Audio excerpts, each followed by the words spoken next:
Hello everyone and welcome to part 2 of my review on the Travel Tracker Pro 70 bag from Lowe Alpine. Got it right this time.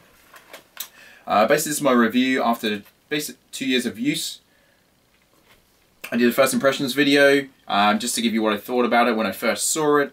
Now this is probably a bit more practical, a bit more useful, hands-on information after my own experience with the bag for an increased amount of time.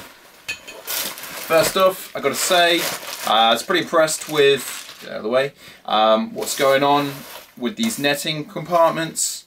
I thought they might come under a bit of tension, maybe something sharp could go through them, but they've held up pretty well and have proved pretty useful.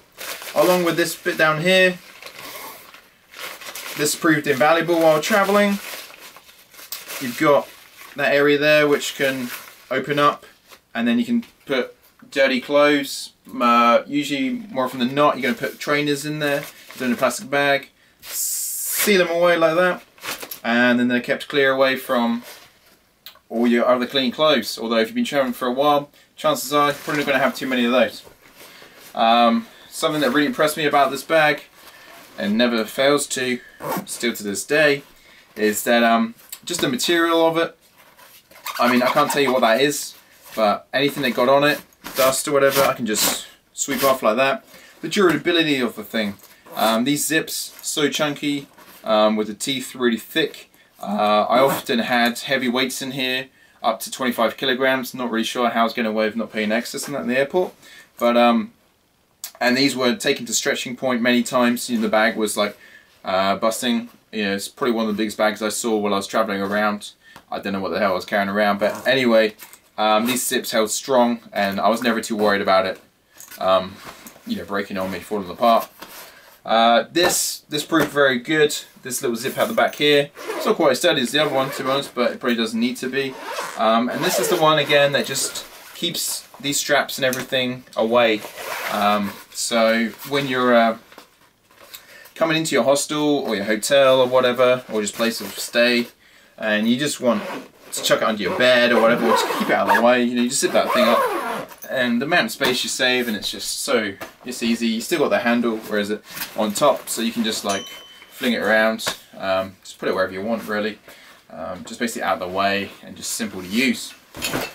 Second thing I'm going to come on to is the day pack right here.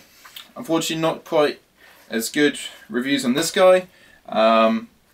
Just down to the main fact, although it's stated as being 17 litres, I thought, and there's only one pocket there, but just the utilisation of the space, I just didn't feel that it lived up to its expectations. I mean, the zip is like inside there. If it came out a few more centimetres, it would give the bag so much more space.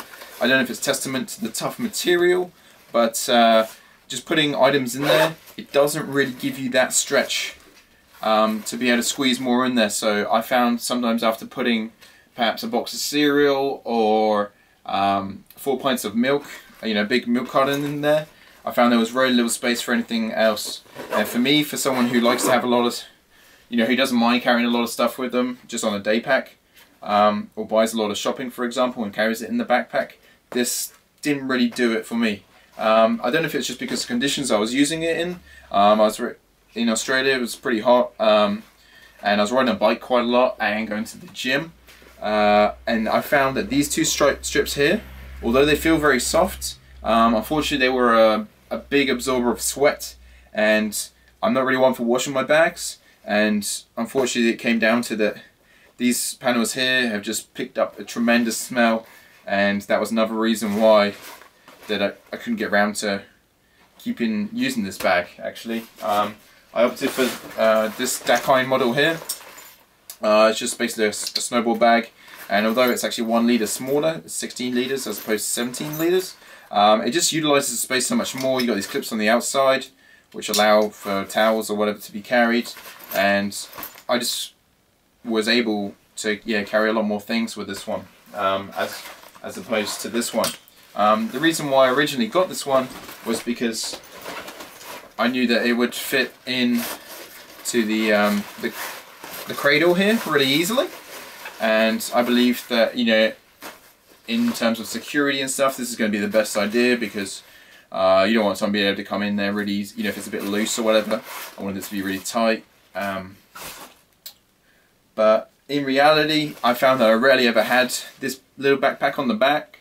I usually had it over my shoulder, just again, due to the nature of what was inside this little bag, or in the end, this bag, was the fact that usually it's your personal documents, some of your laptops and things like that, things of worth. And just having them on the back there while this is on your back makes it that it's actually furthest away from your person, which isn't really ideal, and you haven't got your eyes on it. As well as just getting into it, if you need to get something kind of quickly, then you kind of have to take the whole bag off, maybe even unclip it out of the cradle.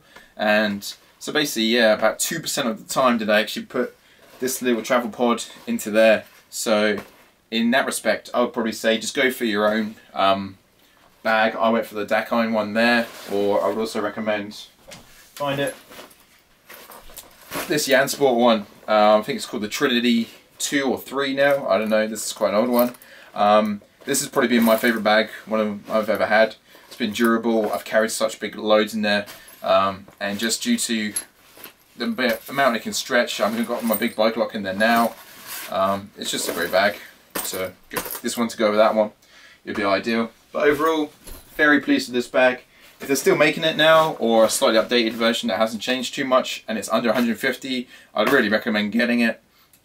Because from my travels, I noticed that no other bag really matched up to this one, in my opinion, from all the ones I saw from other travellers. A couple of good off-spray ones out there, you know, by all means have a look into them, but my opinion is just go for this one if you can. I'm going on some more trips soon, and this is going to definitely be coming back out with me. It's not a bag that, you know, it's just gone after a year or two. It's going to be one that's going to be around for at least 10. So thanks very much for watching the video. Hope all this helps. If you have any extra comments or questions, yeah, the questions are going to be important, that I haven't covered here. Try to cover everything, but hey, it's always going to be some things you forget. Then just post them in the comment section. Thank you.